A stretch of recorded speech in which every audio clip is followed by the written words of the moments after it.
Karibu msikilizaji wa Tanganyika FM kupitia Tanganyika TV. Ngoja nikukaribishe kwa mara nyingine tena uweze kusikiliza taarifa zetu za habari ili uweze kuhabarika vya kutosha. Mimi ni Omari Makilele Ozil. Tanganyika FM Radio. Kwa pamoja tukupashe. Na katika taarifa zetu hizi za siku ya leo tuanzie huko katika jimbo la Kivu ya Kusini pa Uvira. Ni kwamba hali ya usalama imerejea kuwa tulivu siku ya 5 ya wiki hii ndani ya mji wa Uvira baada ya purukushani kati ya jeshi la taifa FARDC dhidi ya baadhi ya wazalendo. Kwa jambo hilo, André Dunia Mashaka amekemea kwa hali ya juu zaidi kitendo hicho na kuomba viongozi hasa gavana wa jimbo la Kivu ya Kusini kwa muda kuweza kuwajibika kwa ajili ya swala hilo. Taarifa tunazo ni kwamba shughuli mbalimbali kama vile za kibiashara zimeonekana kufanyika katika kona tofauti za mji wa Uvira tofauti na siku ya 4 ya wiki tunayo. Upande wake André Dunia Mashaka, moja kati ya malida tena mwanaharakati wa kisiasa jimboni Kivu Kusini, ameanza kwanza kutoa historia fupi juu ya hali ilivyokuwa. Yafaa nipende precision kusema kwamba masasi nilikuwa humu jana muvile ya Uvira. Jana manake siku ya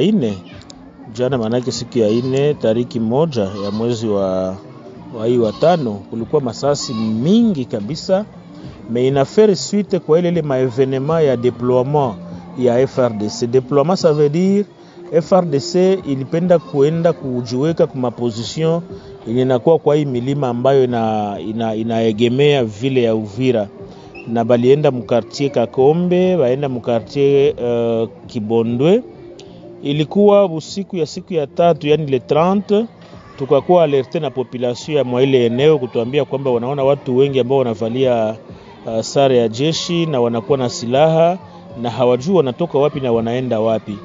Tulipoita viongozi wa jeshi wakatuambia hapana, ni FARDC iko na jideployer kwenda ku renforcer ma position zetu huko juu.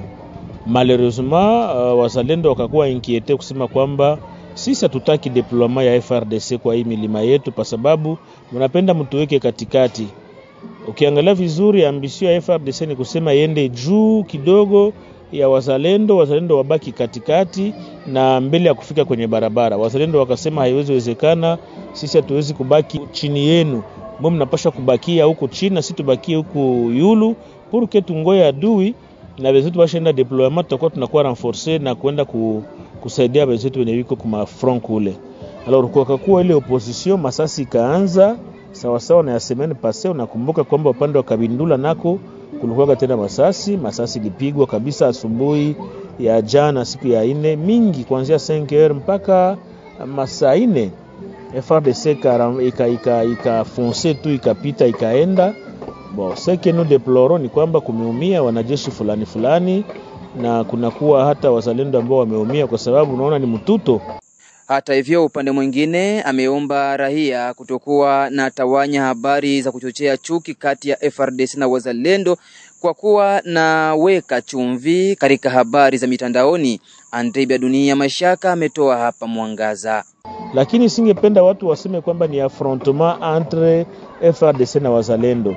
Ile ni materme ambayo iko nakuja kutia chachu, iko nakuja kutia karibira, yani essence kumoto, alors que sisi objectif yetu ni kuona hawa wazalendo na wa FARDC wanatumika kwa intérêt yetu sisi.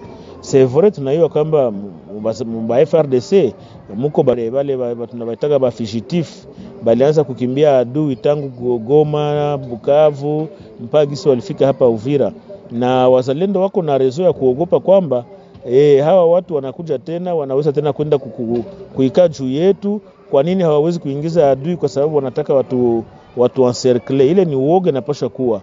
Alors kile sisi tumedeplore ni kwamba hakuna communication iko nakuwa.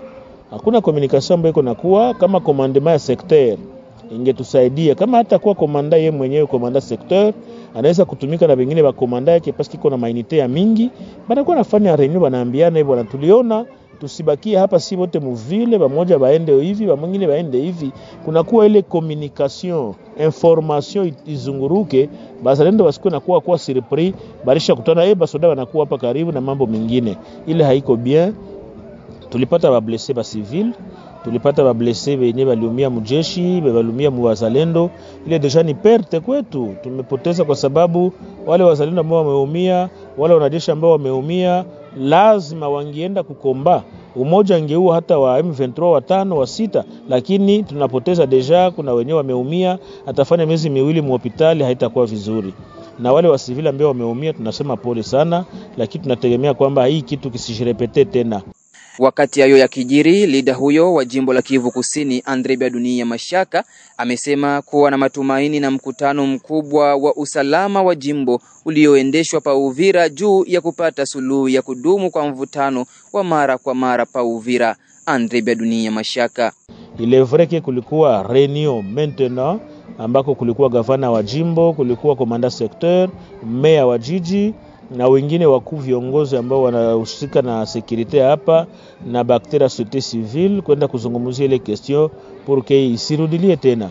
Na tulirekomande kama kutakuwa kunakuwa deploiement ya FRDC, komanda secteur ndio komanda wa watu yote, anawaita anawainforme na ile kitu inafanyika bila kupurukushana, bila ukogotana, bila misukosuko, parce que tuko na besoin population lale na amani na isinzie na ilamuke na mali yao waikute kama gisi walivyo ifungia kwenye madepo na mabutike yake. Jana Uvira kabisa activity ilikuwa ni chini sana, haikukuwa show kwa sababu masasi ilikuwa mingi ndani ya mji wa Uvira. Tukumbushe kuwa hiyo ni mara ya pili sasa hali ya purukushani inaripotiwa katika mji wa Uvira kati ya jeshi la taifa FARDC zidi ya wazalendo. Tubaki tu katika jimbo hilo la Kivu ya Kusini, tujelekeze kule katika tarafa la Fizi. Ni kwamba nitaendelea kutumika kwa kufuata ukarimu nyayo za yule aliyetangulia ili kufikia malengo ya ukingo wa raia na mipaka ya nchi ya DRC. Ndivyo amesema kamanda mtetezi wa pili Olivier Bolingo, ambaye amechukua nafasi yake hayati mtetezi Kibukila wa Seba Tresor. Chama cha kijeshi cha FPDC kimekuwa sasa na kiongozi mpya ambaye ataendeleza chama hicho hasa upande wa kijeshi nchini Jamhuri ya Kidemokrasia ya Kongo. Kamanda mtetezi wa pili Olivier Bolingo ameanza hapa kutoa mwangaza juu ya harakati zilivyokuwa ili kupewa uwazifa huo.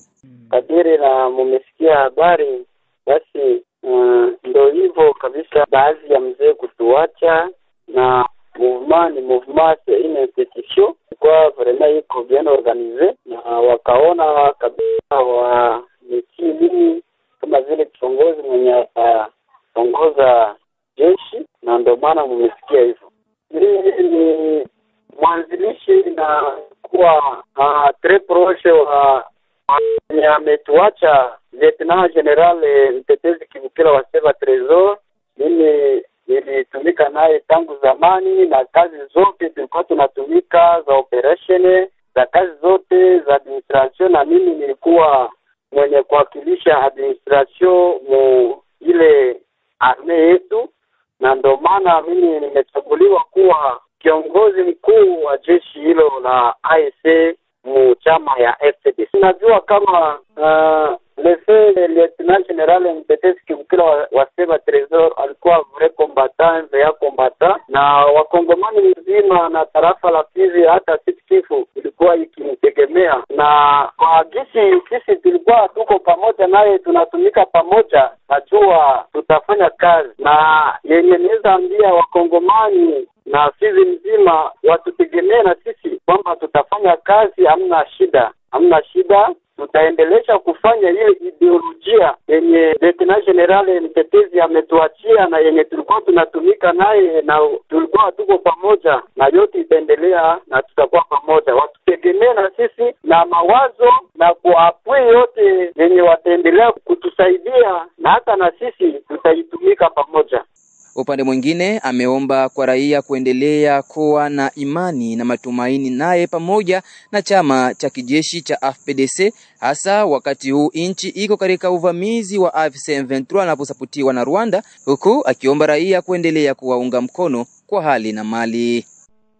Yenye mimi naweza kusema ndio depuis longtemps, wakati mzima hii tangu gouvernement yetu ilideklare wakati wameanza vita kule Kivu na vita vikaingia Sud Kivu, lakini sisi tunaendelea kufanya resistance, tunaendelea kufunga adui na tutakata tamaa. Tunawakilisha vijana wawe imara na tuendelee kufanya kazi kadiri na kiongozi wetu alikuwa akitufunza na kutuambia kwamba tuwe imara na tufanye kazi kwa kukinga raia yetu na vingine vyote, na adui huu wa kutoka nje au ndani kumpiganisha kwa sababu asije kuharibu nchi wala kuharibu mipango yote ile ya government. Na mimi niweza kusema kwamba nyanza za chini wawe imara, hata nyanza za juu wawe imara, watusaidie na sisi tutawasaidia kwa kufanya kazi pamoja kwa kupiganisha hiyo agression inaletewa na Rwanda yenye tuko impose.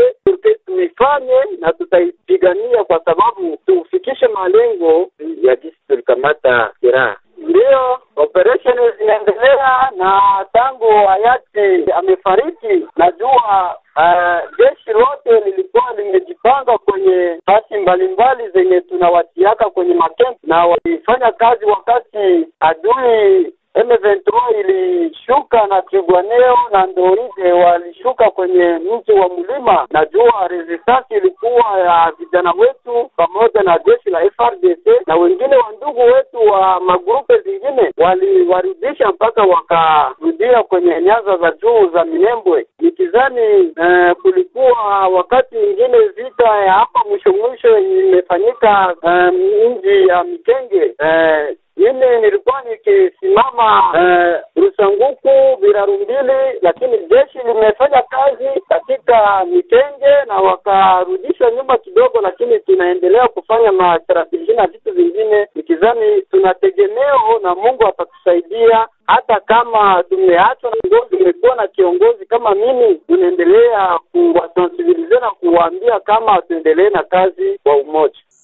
Tujielekeze katika mji wa Baraka. Ni kwamba kisha serikali ya nchi ya Jamhuri ya Demokrasia ya Kongo kuamua kwamba mitihani yote ya kitaifa itafanyika kwa bure kwa wanafunzi wa mkoa wa Kivu Kaskazini na Kusini kupitia jitihada zake mbunge wa taifa mchaguliwa wa tarafa la Fizi Msenyibwa Pele Janvier, hatimaye baadhi ya raia wa mji wa Baraka wamesema kupongeza jitihada zilizofanywa na mbunge huyo wa taifa. Wakiwa mbele ya vipaza sauti vya Tanganyika FM, raia hao wa Baraka wameshukuru vya kutosha mbunge Apele Msenyibwa Janvier na pia serikali kuweza kujibu kwa harakati, hasa ukilinganisha na hali ya usalama mdogo inayokumba mikoa hiyo miwili na inapelekea uchumi wa wazazi kushuka kwa kiasi kikubwa. Tuwasikilize raia hao wakiwa mbele ya vipaza sauti vya Tanganyika FM. Kwanza niseme shukrani sana, tunaremercie sana na kupongeza kwa ile kujisikia kupresente avantage kwenye sie tuko, paske ile ni avantage kwenye tuko na yesa vile mbunge mwenye tulimpeleka kula ende tutetea, tunaona vraiment resultat mzuri. Pour cela tunasema merci sana. Tunashukuru serikali yetu paske serikali haiwezi kuwa bila baraia, na tanki gisi serikali iko tunaona deja raia pale. Kwa hiyo tunasema serikali ipewe sifa kwa sababu ilifanya kitu kenye kiko kabambi. Tukiangalia kwetu ku este saa hii, twende mu precisement province yetu ya Sud Kivu yenye tuko amo sai na Nord Kivu, tunakumbiwa deja na maafa sana ya vita, na ile inatushusha sana kiuchumi, inatushusha mudomene za mingi tu. Sasa kwa ile kitu kiabo kusema maexamen yote ipite kubure, yani pale tunafelicite serikali kwa ile jambo na iendelee kukuwa na ile moyo, wala ibakie hivi uswate babadilishe selogisi inchi itakuwa mzuri. Tunaipokea kwa furaha kubwa na tunasema pongezi sana kwa serikali yetu. Tafelicite sana l'honorable kwa ile effet alifanya, parce que maisha tuko napitia batu ya Kivu en general, mwa nchi yetu ya DRC shida ni kubwa sana, na tukapate mtu akatutetele kama vile honorable Msenyibwa alifanya, atuka tunampatia hongera sana, hongera kubwa. Tujielekeze huko katika jimbo la Kivu ya Kaskazini pa Butembo. Ni kwamba mwenyekiti wa shirika la raia Force Vive mjini Butembo amesema kuhuzunishwa na visa vya ukatili vinavyoendelea kushuhudiwa kila mara katika mji wa Butembo, ambako mihili ya watu wenye kuuawa inaendelea kuokotwa bila kujua wanavyoendesha vitendo hivyo alifu ni wanani. Mwenyekiti wa shirika la raia Force Vive mjini Butembo ameomba kwa vyombo vya usalama vya mahali kuanzisha uchunguzi wa kina na ili watu wanaoendesha vitendo hivyo vya mauaji waweze kunaswa na kujibu mbele ya sheria. Mate Sahanane ni mwenyekiti wa shirika la raia mjini Butembo, amesema hayo mchana wa siku ya 4 ya tariki 1 Mei 2025. Tumsikilize. Na hii imeweza kuleta hofu katikati ya wakaaji wa mji wa Butembo au ya raia. Inaleta mshangao kuona kama watu wanaendelea kukufa na japo tuna wale ambao wana wajibu wa kutuchunga. Na ya mwisho ya juzi hapa ni ile ya Madame Anuarite Kavira Kialimaneri ambaye pia aliuliwa tarehe 26 siku ya posho akitokea kwa njia ya kutokea magari ya Virendi Butembo, na hapo mpaka sahi hatujajua ni watu wa aina gani. Tunaomba serikali yetu waweze kufikiria tena namna ya kuweza kuchunga usalama wa raia, sababu hiyo inaleta hofu kabisa. Na tunaomba kulingana na mambo haya, tunakondane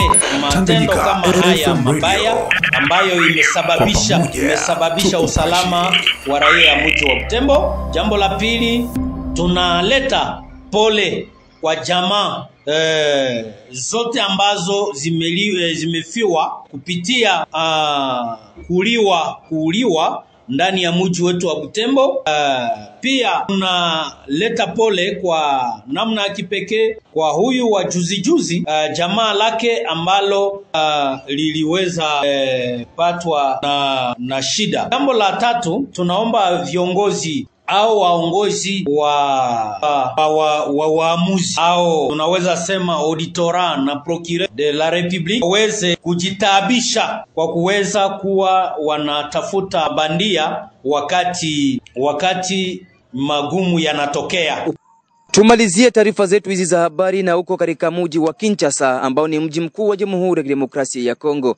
Serikali ya Jamhuri ya Kidemokrasia ya Kongo inaitaka bunge la Seneti kuondoa kinga na kuchukuliwa hatua dhidi ya rais wa zamani Joseph Kabila Kabange anayedaiwa kuwaunga mkono waasi wa M23. Kabila ambaye ni rais wa zamani wa DRC na seneta wa maisha baada ya kuondoka madarakani mwaka 2019 analindwa kisheria kufunguliwa mashtaka yoyote kwa sababu ya nyadhifa hiyo. Hata hivyo, waziri wa sheria Costa Mutamba anataka kinga hiyo kuondolewa kwa kile anachosema kuna ushahidi dhidi ya Kabila kwa madai ya kushiriki kwenye uhalifu wa kivita mashariki mwa nchi ya Jamhuri ya Kidemokrasia ya Kongo. Haya yanajiri baada ya kuripotiwa kurejea kwa rais huyo wa zamani jijini Goma hivi karibuni. Na ni hapo ndipo natamatisha taarifa zetu za habari za Tanganyika FM kupitia Tanganyika TV. Jina langu ni Omari Makelele Ozil. Msikilizaji, ukipenda kuhabarika kila siku, uwe unafuatilia kila siku Tanganyika FM na Tanganyika TV, utaweza kupata mengi zaidi kulingana na hali inavyoendelea mashariki mwa nchi ya Jamhuri ya Kidemokrasia ya Kongo na nchi nzima ya DRC. Tanganyika FM Radio. Kwa pamoja tukupashe.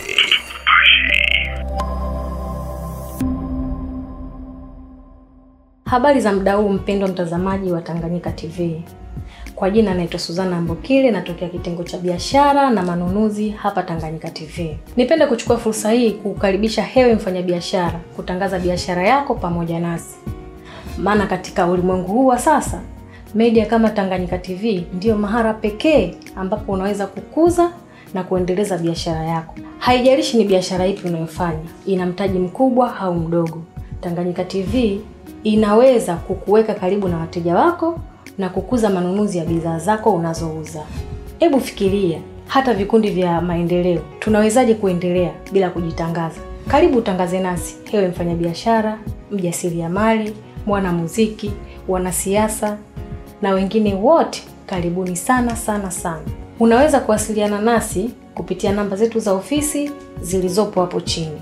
Hata kama una matangazo, Tanganyika TV tunaweza kukutengenezea kwa sababu tuna wafanyakazi na madirector wabobezi waliobobea katika shughuli za video production na graphic design. Tanganyika TV, Kwa pamoja tukupashe.